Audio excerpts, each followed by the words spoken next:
No one slept all night. David had been shaking for several hours, hoping that the horrible scene of Mirentigan's revelation was just a bad dream, the most terrible of his nightmares. Unfortunately, it was not a dream, so the boy could not recover. Who was he? David asked this question for exactly the 21st time. Servant of evil, Nanthaornin replied, trying not to lose the patience he had in abundance anyway. Now I'm not surprised why he cooperated with these monsters and said that he hates humans, and before that, I thought he was just a cowardly traitor, mumbled equally terrified Nethin. Because he was cowardly, you have seen it yourself. He didn't even hold him. If it weren't for Nanti, this sorcerer would have get emerald us, Bago said seriously. He wasn't a sorcerer, after all, even in the smallest percentage he was not human at that time. He only took a human form to destroy us, Nanthaornin replied.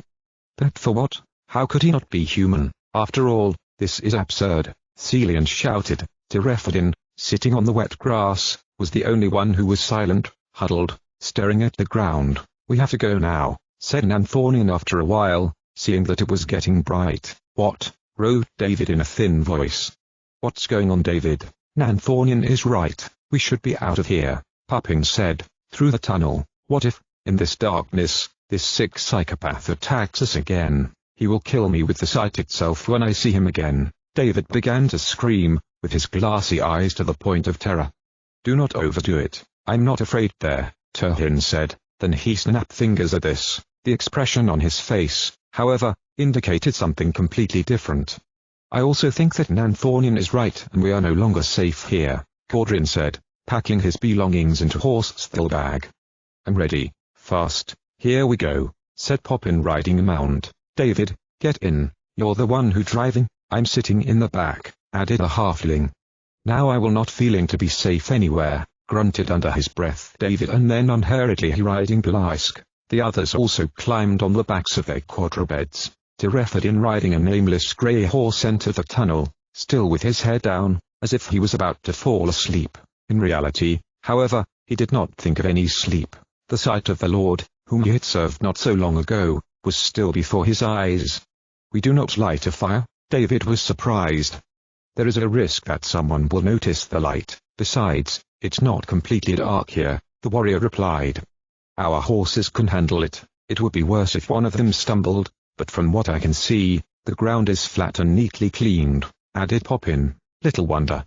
The king himself walked this way, Celian said. David agreed with all of them, and then began to look at the walls and the ground of the tunnel. The boy noticed in the darkness that the walls were decorated with various bas-reliefs. It was the same with the vault, and only the ground was flat and smooth as ice.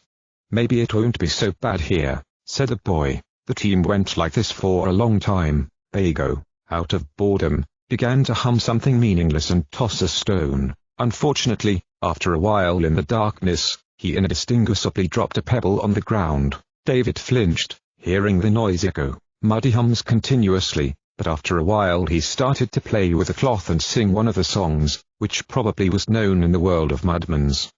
Tralalala, in the lake I melted, palalala, in the mattress I poured out, I'll smear the fish in a pot. Unfortunately, this song was not good for everyone, as Bago could see after a while. Can you stop, please? Turhin didn't finish his speech in the end, because he suddenly screamed at the sight of the dead body of the man pinned to the right wall. Nethin calmed the boy down and Nanthaornin jumped off Nana and approached the man's corpse. The dead man was scarred, with goblin spears and knives stuck in his body, piercing him through and naping him to the wall. The corpse had to be fresh, because the body had not yet had time to decompose and had not even stinked yet. The unfortunate man had shackles on his hands, which held some plaque with a clumsy inscription. If you don't want to end up like that human fugitive, don't take a step further or backwards. We're to get you, little people. Nanthaornin read it a second time, but only aloud so that the others could hear what text was on the board. We can't leave him like that. This inscription also cannot remain so, said the warrior. Nobody on the team knew the unfortunate man, but they knew the black-haired man was right. This man certainly did not deserve such a martyr's death. Nanthaornin pulled a wooden plaque from the dead man's hands and smashed it against the wall. Then he took off the chains and he had placed it on the ground and yanked the weapons from his body, which he had thrown away behind the unfortunate man, so that it would not be visible. That's all he could do for the victim, who was already dead. The warrior could not wait for thanks now, but he still wanted to do this one good deed, because he knew that it was his duty. The warrior got up from the ground and got Nana back on. The team continued a walk through a wide tunnel. David felt clearly that they were going uphill all the time. Who could this unfortunate man be? Nathan asked. It wrote there that he was a escapee. Probably it was a person who wanted to be as far away from the capital as possible, because that's where the goblins and the wormers are. I doubt he was running away from these monsters from where we came from. Rather, he wanted to leave, rather than enter the tunnel, towards the city. Nanthornin replied. Nathan nodded, agreeing with the giant. He unnecessarily asked him this stupid question, but he did it only to forget all the unpleasant and terrible things. They drove on like this for about 20 minutes, which lasted like hours, until suddenly they saw the exit from the tunnel, through which a pale light was piercing. So far, nothing has happened to us. These monsters just wanted to scare us with this body, Celian said. The team accelerated and after a few minutes they were already on the surface. David breathed a sigh of relief, inhaling the clean air and the smell of sappy grass. They were now on a higher level, leaving behind a bluff where the entrance to the mysterious tunnel was located. In front of them was a small range of mountains. David, however, drew attention to one smaller hill, distant from the others. Celian, seeing David staring at the small mountain, satisfied his curiosity. This is a mountain of sorrows. All of the kings of our homeland are buried there. All our rulers have been good to the people for centuries, so the inhabitants are in sorrow and mourning when one of them dies. Hence the name of that place. So we cannot allow King Horin to die either. The future of the nation rests in our hands. Let's go, shouted Poppin suddenly. Yes.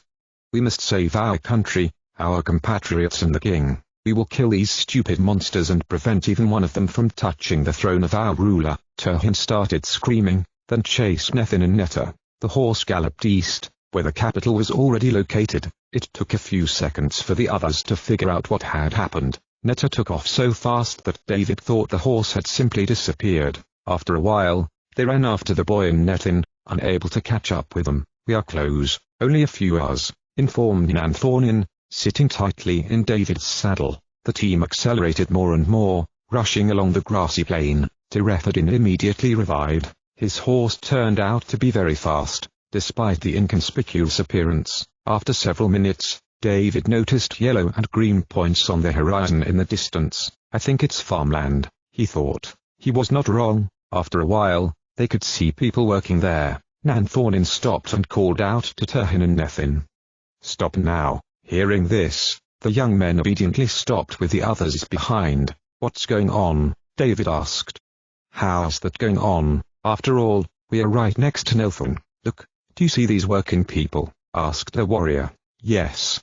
I think they are residents from the village of Elid working in the field, Nethin said. The city is conquered by monsters, and these people right next to each other just work. Celian was surprised. First of all, you'd better take a closer look if you don't want to end up there either, the warrior replied, pointing them to the fields. David strained his eyes until he suddenly understood what Nanthornin meant. In the fields you could not see only the villagers themselves. Among the workers, goblins could also be seen, who chased the unfortunate people to work. They are vermers and goblins. They probably force the residents to work for them and give them food. The village of Elliot is apparently being occupied by these monsters, said the warrior to his two unreasonable companions. Well, these creatures, however, have some ideas. They found an easy way to deliver food to their army. This unfortunate man, whom we met in the tunnel, could probably have escaped from here, Cordrin said. We must help these residents, Turhin cried.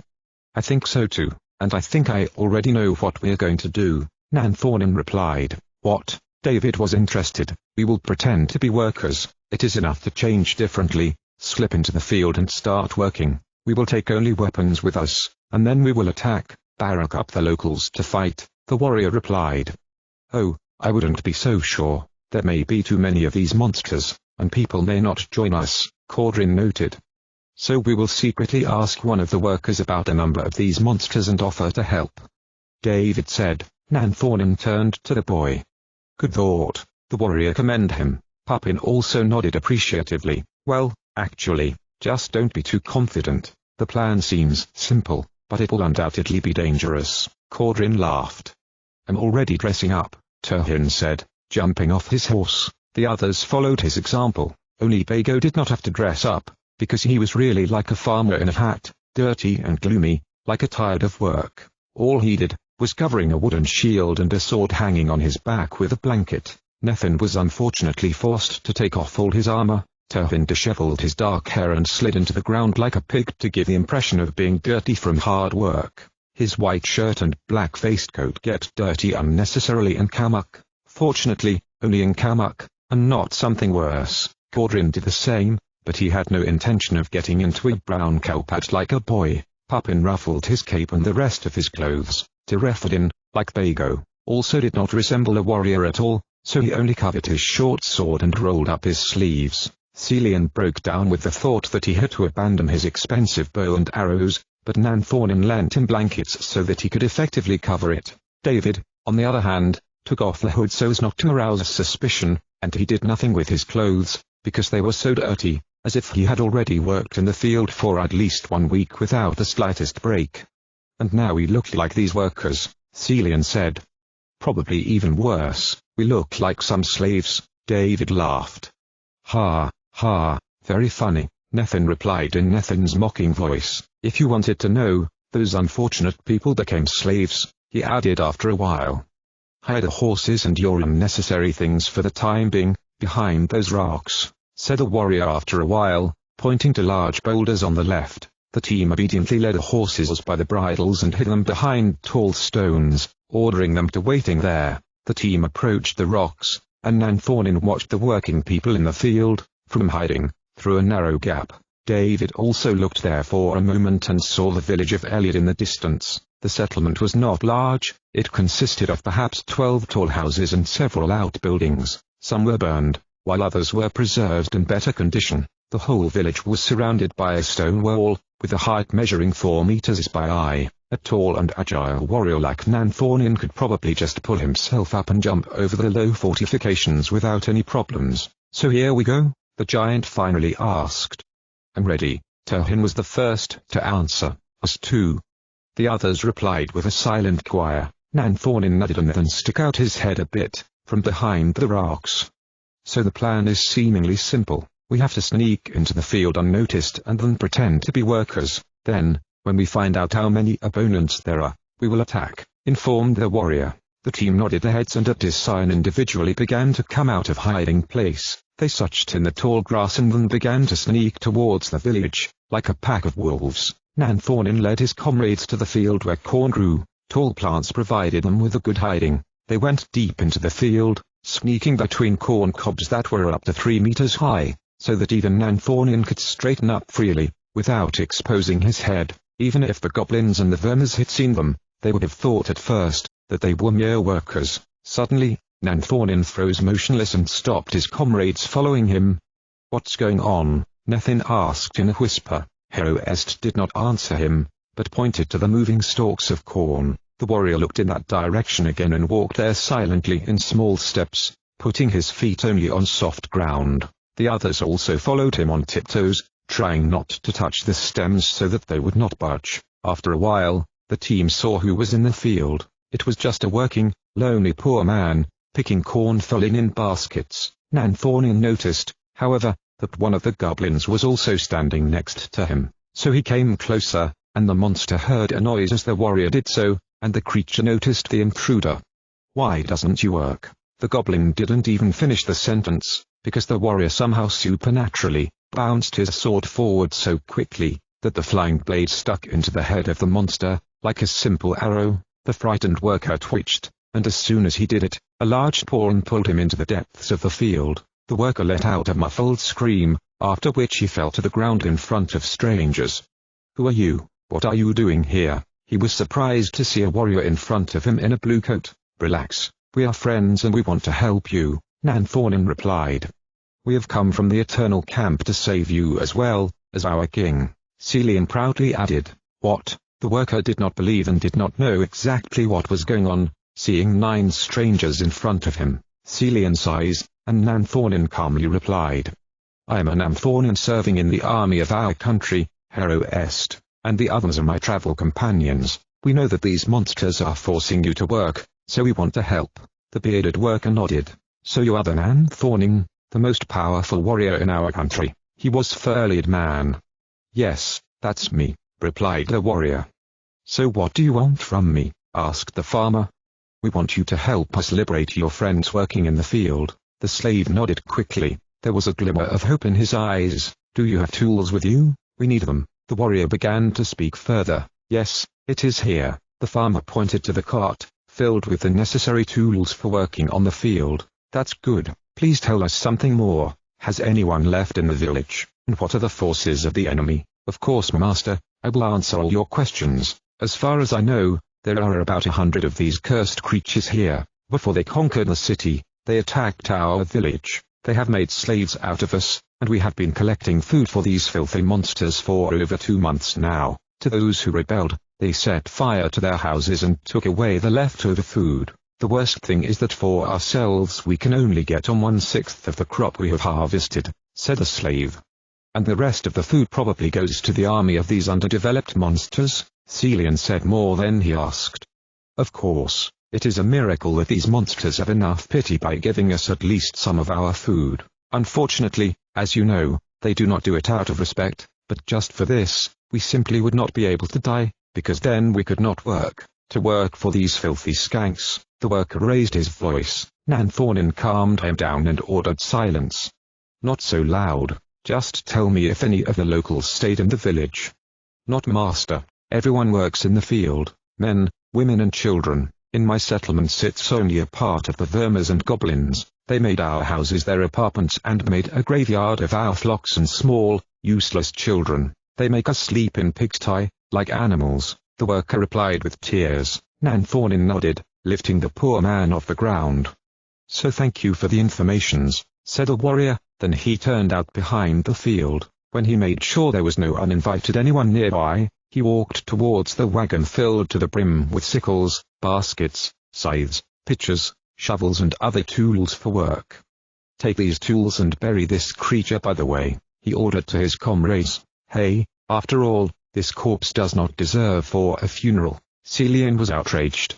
It's not about the funeral, it's about safety. Do you want this body to be noticed by other goblins? The warrior replied. Hearing this, the scout only mumbled something under his breath and laughed at his stupidity, and Nan Thornin again took on a calm expression on his face, and then turned to the worker.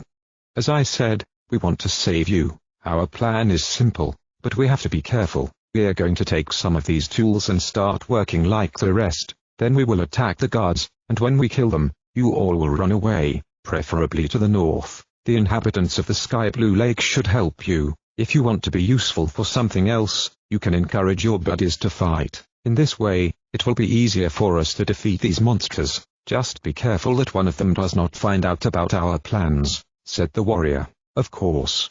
I will try to help you as much as I can. I'd rather die in the struggle for freedom than be here still in captivity, the worker replied. I will not have to ask you for a reward. The greatest reward for me will be when you help me regain this freedom, great Nan Thornin, he added after a while, picking up the goblin sword from the ground.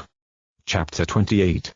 Sigrimatic stared at the huge shape of Hedron Castle. Already from a distance this building aroused respect in him. The old man catched a few breaths for a moment, and then continued going forward to the west, along a wide path. He did not expect that he would reach his goal so quickly. The great warrior told him that he would come to the castle maybe in half a day. The truth was, that from the meeting with the warrior, he waited until the next day, so as not to wander at night, and the journey took him about 8 hours. Apparently, the warrior did not speak literally. The journey took place without any major obstacles and problems, not including his old bones, which bothered him the most.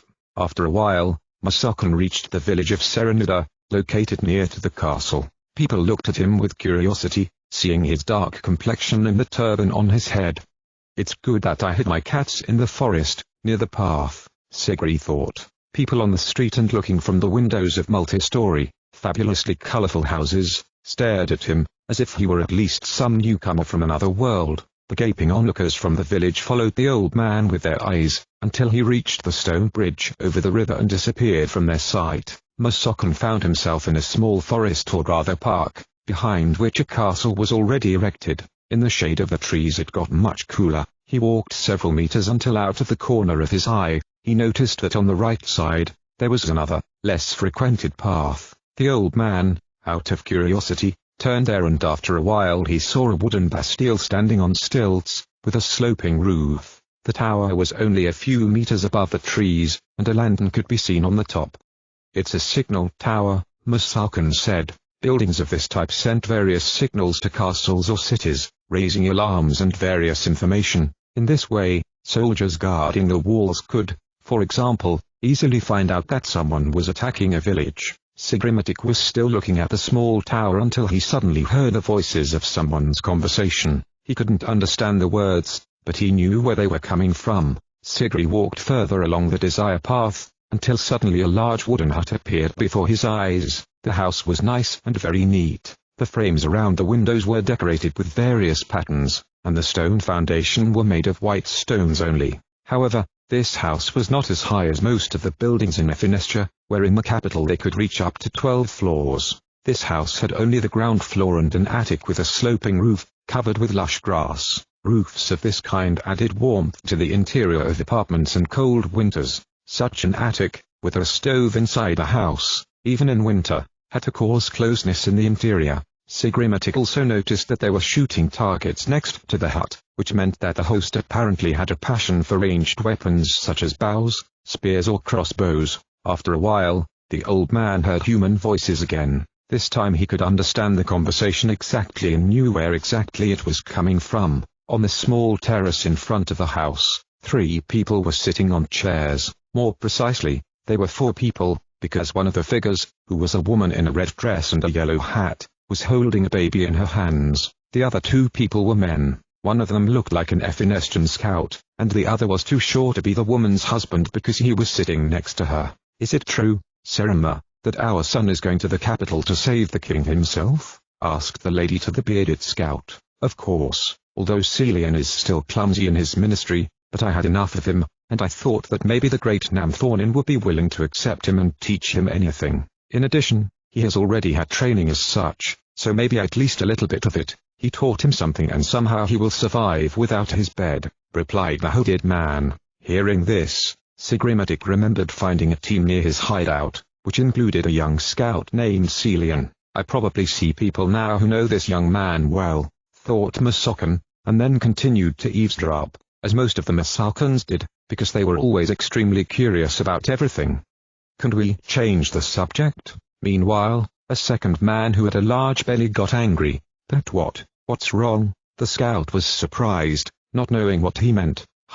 Apparently, this man with a big belly, who is probably the father of this Celian, does not like to talk about his son, or maybe on the contrary, he just doesn't like it when someone humiliates his son. Sigrimatic summarized. "We should change the subject. I came here with my wife to talk to you like friends, not to talk about Celian," answered the belly meanwhile. "Ag. I understand, but just why do you want as soon as possible? I mean, you're in a hurry. After all, I think we could calmly talk about various things," said the scout Serima. "Yes, we are in a hurry. In an hour or so, we are going to go to the Lord again to say goodbye to him and give him a gift. So I don't want to hear you talk about this whole mission and Celian now, but to talk about something normal." The man became impatient. "Oh. Calmly, I only answer Tiltis's questions," said the scout calmly. "Good. Just please don't talk about my son anymore, I beg you," shouted the woman's husband, raising his hands in a pleading gesture. "Calm down, Celian, we're just wasting time," Hiltissa said to her husband. "Ag, of course. Well, let's talk," the man replied, and when he said it there was a long, awkward silence. "These people are strange," said Musalkan, seeing that still no one is having a say. The scout sat still upright with his arms folded and his eyes closed, not talking at all. As a host, he was constantly wondering how to start a conversation here. He meditates. Sigri began to wonder further, seeing the strange behavior of the scout. "So how is your day?" finally spoke as the first Celian. Serima, surprised by this sudden question, quickly opened his eyes, looked at his guest, and moaned hastily something incomprehensible. The scout replied only after a long while. "Well, to be honest, I was better off in the Eternal Camp. Here I only have more duties and no stupid paperwork to work with." The eavesdropper Sigrimatic barely heard a hooded man's silent response. "You don't have a wife, but you told Serema that a certain Lady Migressa caught your eye recently. Maybe something is between you and, Hiltissa said. "Yes.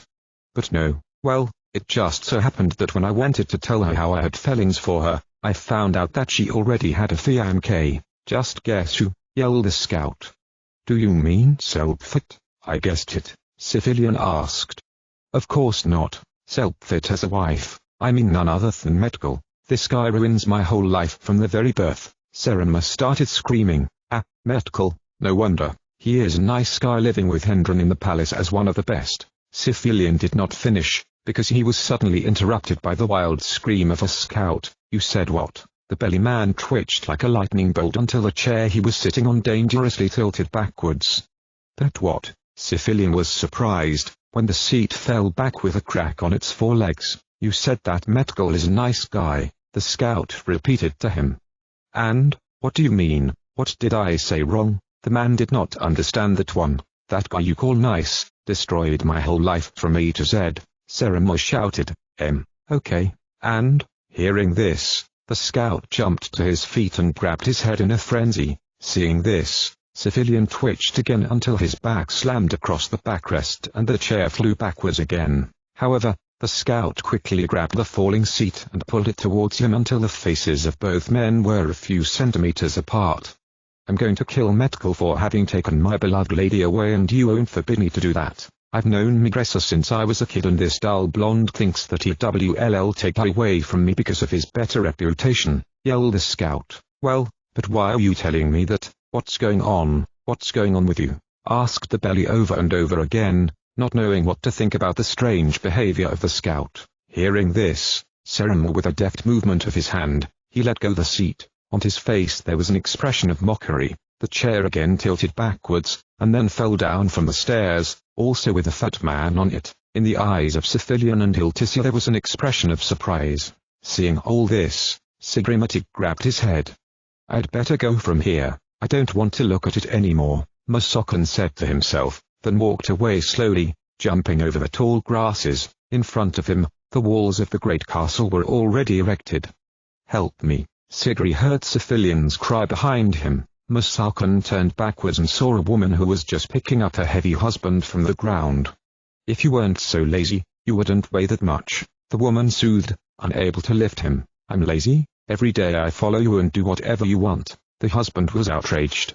"Don't talk to me like that and pick up your ass off the ground a little bit," shouted the woman. The scout, still on his terrace, seemed unmoved. Instead of helping the woman lift her husband, he sat back in his chair, picked up the crying baby from the table, and began rocking her in his embrace. Hearing and seeing all this, Masokan hastened his pace and after a while found himself on the path, in front of the wooden house. The walls opposite, surrounded by a moat, reached a height of 12 meters. In addition, houses were erected on the fortifications of the castle, which made the walls seem even more powerful. The Bergfried located on its right side exceeded the fortifications by a good dozen or so meters. Sigrimatic looked for a moment at the fortress, built of stone blocks and roofs covered with nice red slates, and then he continued walking along the muddy road towards the gate. After a few minutes, the road turned, and Masokan's eyes saw an intersection. In front of it there was a small inn, and on the right the entrance to the castle,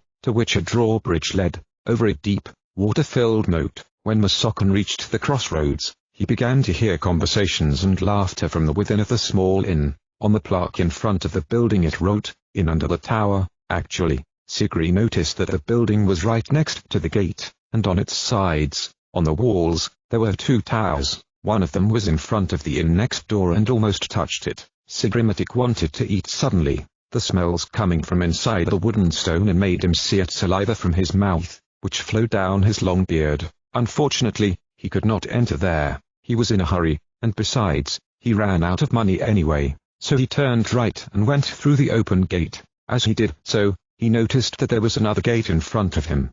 "This castle be very impressive," Masokan said, when he was inside of sort like the little Barbican. As he passed through the next gate, a huge courtyard appeared before his eyes. On the paved square you could see a huge well and stables. On the right side there was a green tree decorating a large space. On the left there was a gigantic tavern under the wall, painted in several colors. A staircase about 25 meters wide led to the entrance, and in front of them, in the middle, there was a steel monument, probably depicting Lord Hendron. Masokin again felt afflict hunger, seeing the beautiful tavern, but he looked ahead again and moved towards the main building, where the seat of the ruler and his servants was located. In front of him was the entrance to this building, which was guarded not by 2, but by 4 guards armed to the teeth. Sigrimatic approached them, and they stopped him with a motion of their hands. The guards looked in search of the strange stranger, until finally one of them said, "Only the Lord and his closest subjects can pass through this gate.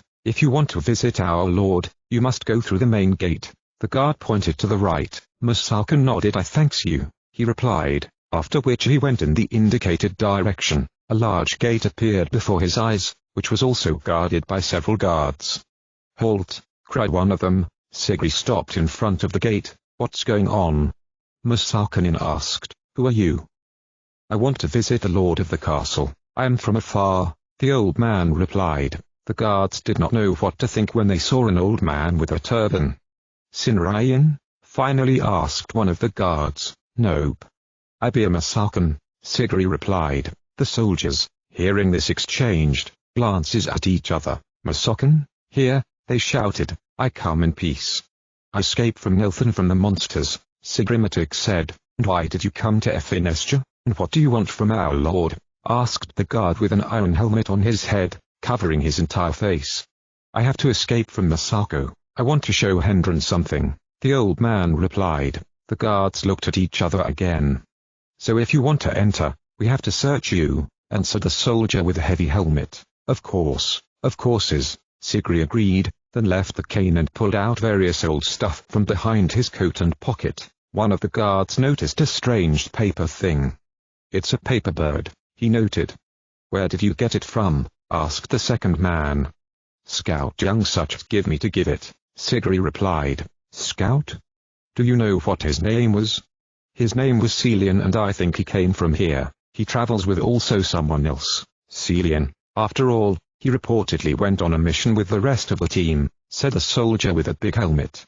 "Do you know if this scout traveled with the so-called Nan Thorning, tall, black-haired warrior?"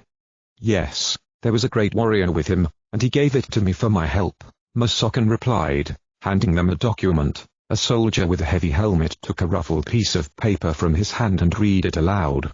"Nan Thorning's seal is located here. I think I know his handwriting too," he said quietly. "So you have met with the team of a great warrior and you want to pass this letter on to our lord," made sure another guard. Masokin nodded only his head again. "So, you are free, you can enter the gate," said a guard with a visor covering his face, after with which all 4 opened the entrance. Sigri thanked them with a little bow and crossed the entrance. To his disappointment, there was another gate in front of him, guarded by 2 soldiers. The broken old man went to the gate and, to his amazement, the guards opened a wooden double door, shackled with gold and iron. They looked at the newcomer only with an inquiring look until he disappeared inside. They probably knew that the stranger had already been searched, so they gave him a rest. Sigri found himself in a small, but long room. The walls, ceiling and floor with a padded red carpet, were made of marble. In front of it there was a painting depicting a great battle and lamps stood on the both sides, and also on the left side, there was another passage.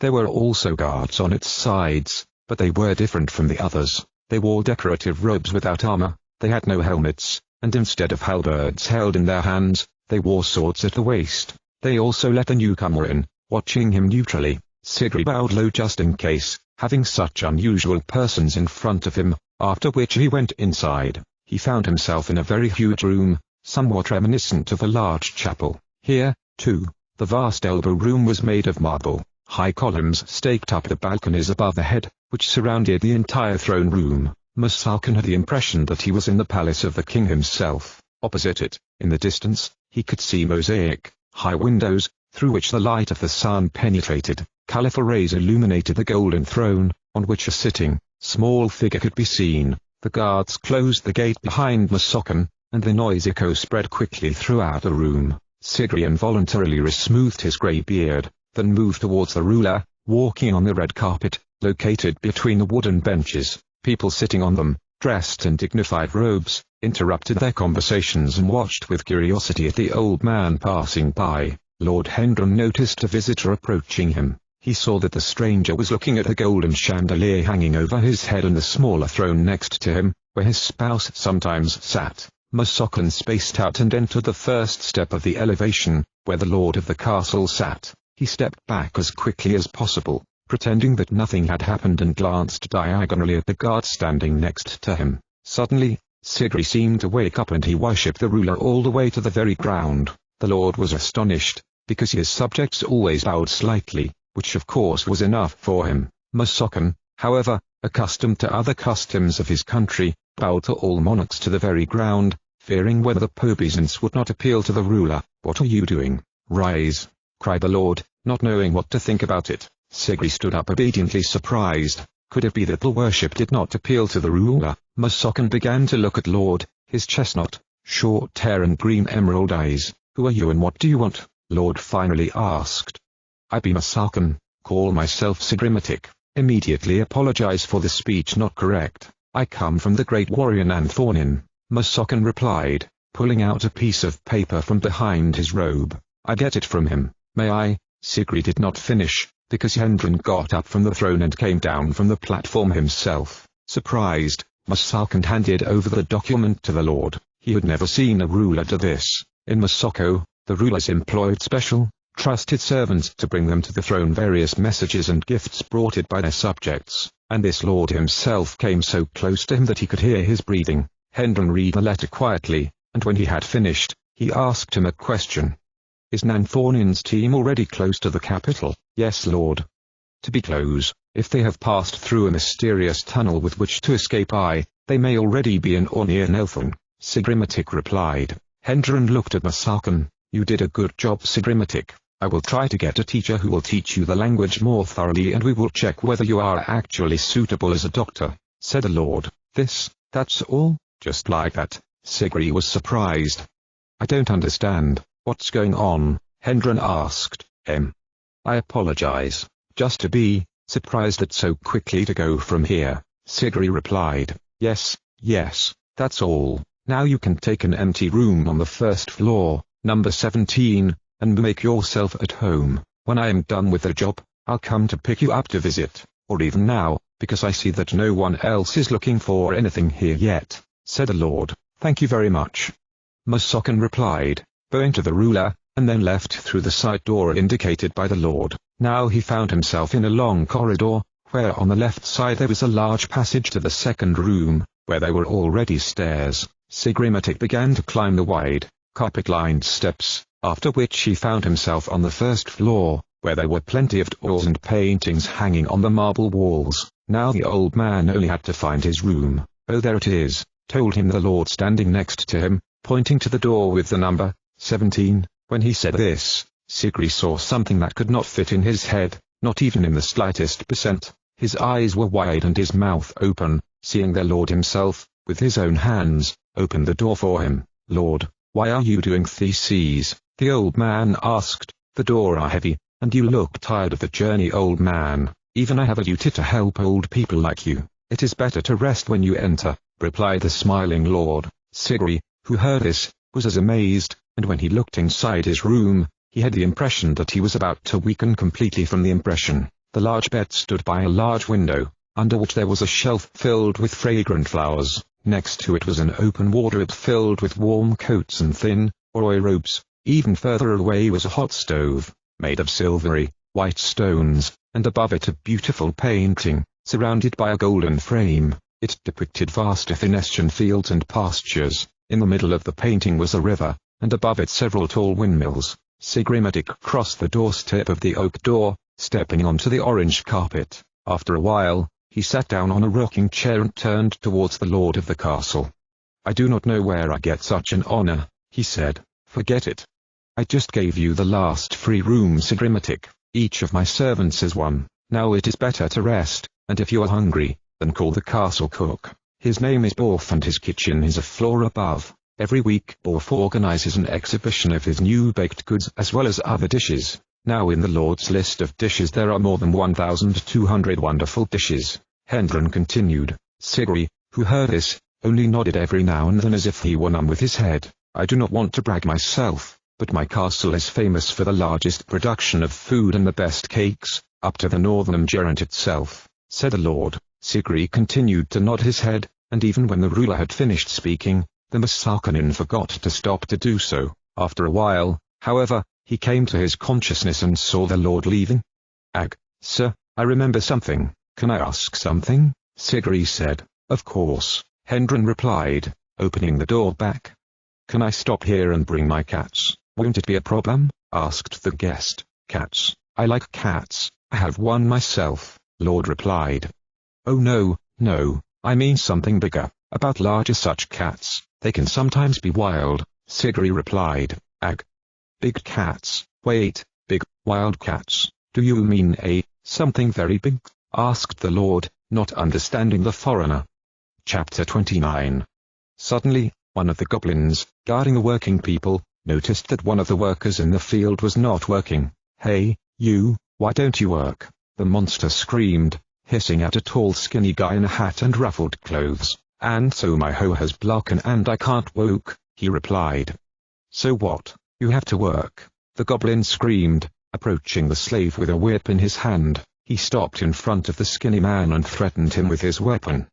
"The tools are in the cart. Get to work before I hide your lazy ass," the monster growled. "Ag, oh yeses. Thanks you for the guide. Unfortunately, it so happens that the tools have disappeared. I encountered a cart empty as emptiness," the worker replied. "How is the cart empty?" the monster hissed. "Empty?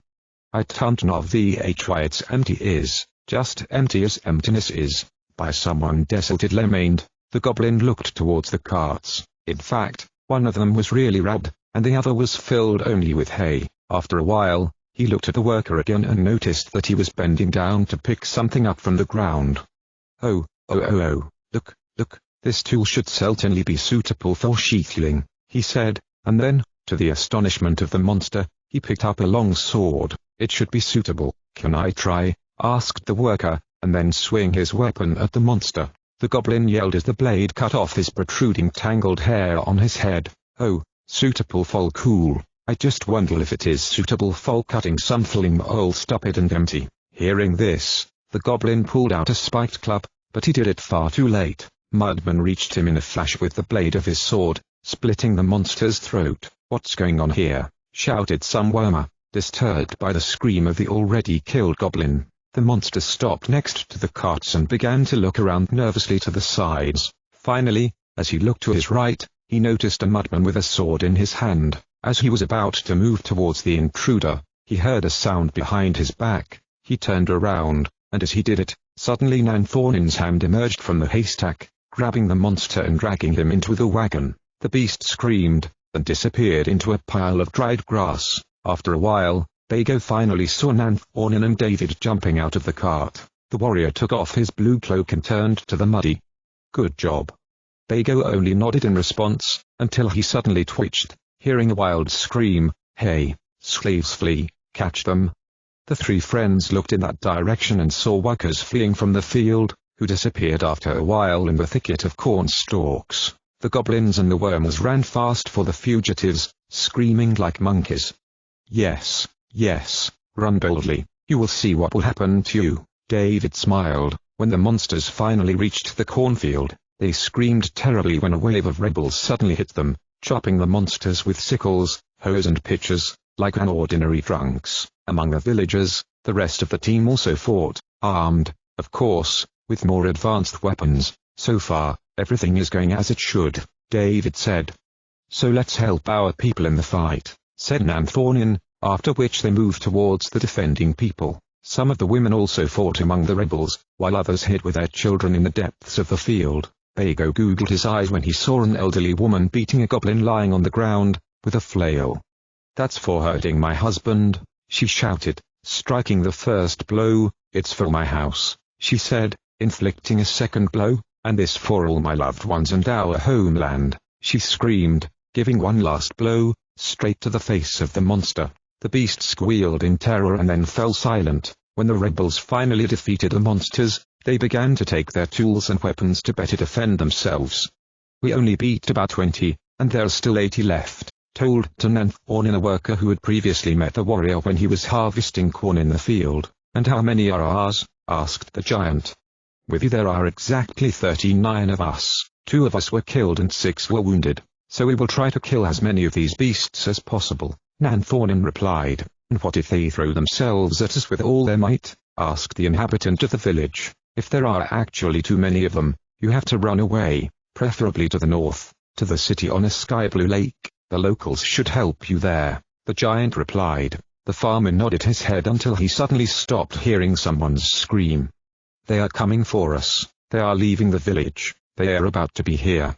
Nanthorn looked towards the settlement and saw waves of monsters running out of the gate. There were about 50 of them, and he noticed a dozen enemies behind them too, who were guarding the field. Run, unless you want to fight with me, Nanthorn said. Hearing this, some people fled into the field to the west, and the remaining third decided to fight. Can we handle it? There are too few of us, said a man, seeing approaching enemies who ran to them through a yellow field of wheat. Of course we can handle it, said suddenly the farmer, who informed Nanthorn earlier about the number of monsters. The man had a strange smile on his lips and a burning piece of wood in his hand.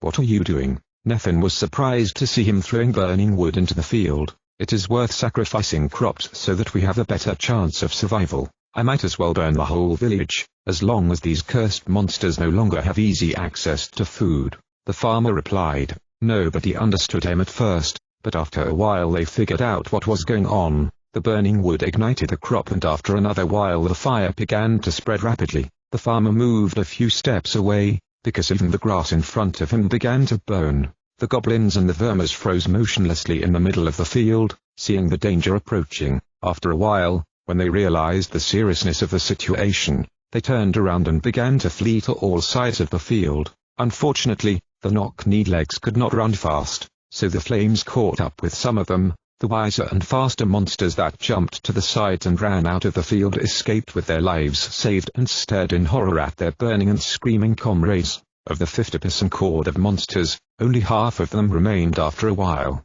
Dried from the hot sun, wheat was already all in the fire and black smoke after a few minutes, and the surviving monsters had to turn back in search of a safe shelter. They gave up on further pursuit, and behind them was getting more and more dangerous. The grass began to burn around the entire field, but it was wetter, so it didn't burn as fast. Despite this, the fire could have reached the trees nearby, making it impossible to avoid a real catastrophe. Let's run, cried Nanthorn. All the people, without a word of opposition, began to flee to the west, where the others had recently run. People did not even sidestep long stalks of corn, but ran into them and trampled them. For a long time nothing stood in the way of the fugitives. But after a while people heard a scream. Everyone turned backwards and saw that they were being chased by the survivor goblins, who were almost catching up with people running behind. You keep running, I'll take care of it, Nanthorn told to the liberated people, then turned back to face a dozen monsters. David and the others on the team wanted to help him in the fight, but their warrior did not agree. You better escort people, there could be more of these monsters, he said. Everyone agreed with him. Celian only took advantage of the fact that he had a scout's bow, so he killed the first 3 enemies, after which he ran along with his comrades and villagers. Nanthorn stands in the way of monsters, but stupid and cowardly creatures continued to throw themselves at the fleeing civilians. It wasn't until Haroist killed one of them that the monsters finally noticed the black-haired warrior. The feral beasts, seeing only one man with a small sword and a hand in a sling, deemed him an easy target, but they were too wrong. The goblins didn't know who they were dealing with now. They were standing in front of the most powerful warrior of Ethenestica, a slayer of trolls, Asletian pirates, powerful dragons and bloodthirsty giants from mysterious eastern lands. As soon as the cross-eyed goblin, unaware of the serious threat, shouted, "Attack!" Nanthorn swept away several of them at once with his weapons. He chopped the next ones into pieces like a cook who cuts at least vegetables. 3 enemies have already lost their heads in a split second. The other monsters, however, did not intend to escape. They fought only unsuccessfully in their wild frenzy. Nanthorn also had no intention of stopping the fight, but he killed the goblins as if casually. He didn't even have to parry the hits, because as soon as one of the monsters was within range of his weapon, he was mercilessly dismembered in 2 seconds. After a while, out of a dozen or so opponents, only 2 remained, so Nanthornin decided to settle it quickly. He jumped up and he spiked the blade on the last 2 enemies at once. As he pulled the blade out of the goblin's breasts, he noticed that flames were already approaching him, which had consumed the rapidly trampled corn. The flames left behind only burnt, black earth and ashes. The warrior began to flee from the approaching element, running away from the flames. He ran at such a dizzying speed that he covered 5 meters literally in a second. Unfortunately, the flames behind him also began to spread rapidly, as if they wanted to catch up with him at all costs. After a while, however, he slipped through the last stalks of corn and he bounced off the ground. David saw Nanthornin rising above the stems, jumping the last 8 meters and landing on the grass in front of a crowd of people. He wiped the sweat from his forehead, and brushed off the dirt and the corn seeds, which during a frantic escape stuck to his clothes. What happened? Pupin became concerned, seeing the warrior panting heavily and apparently running away from something. "It gets dangerous. A fire can reach here at any time," the giant replied, pointing to the black smoke rising above. Hearing this, the arsonist's eyes were shaken.